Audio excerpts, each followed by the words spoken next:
আসসালামু আলাইকুম রহমতুল্লাহ। আমাদের ফ্যান অনেক দিন পড়ে থাকার কারণে আজকে আমি ফ্যানগুলো একটু রং করব, কারণ রঙগুলোতে অনেক পরিমাণ মরিচা ধরেছে। তাই আমি ভালো করে সিরিজ কাগজ দিয়ে ঘষে নিলাম।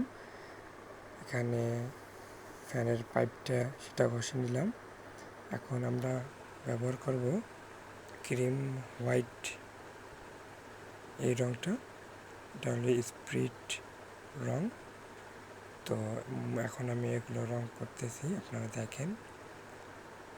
3টা পাকা রং করবো এবং পুরো ফ্যানটাই আমি রং করব। রং করার পরে দেখেন যে কীরকমটা লুক আসে। আসলে ফ্যানে মরিচা ধরলে ফ্যানের বাতাস এরকম একটা হয় না, আর দেখতেও বিশ্রী লাগে। তাই আমি ভাবলাম যে ফ্যানগুলো পড়েছিল, আজকে আমি নতুন করে রুমের মধ্যে 2টা ফ্যান লাগাই। তাই ফ্যানটা বের করে আমি রং করলাম। জাস্ট অনেক সুন্দর লাগতেছে যখন আমি আর কি রং করলাম। করার পরে দেখেন দেখেন আমি এখন 3টে পাখি রং করতেছি। রং করা হলেই আপনারা দেখতে পারবেন।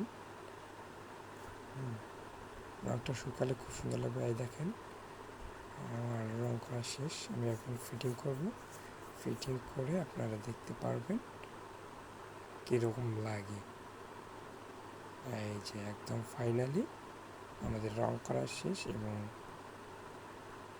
ছাদের সঙ্গে ঝুলানো শেষ। এখন ফ্যানের হাওয়া খাবো। আপনার যদি কেউ ফ্যানের হাওয়া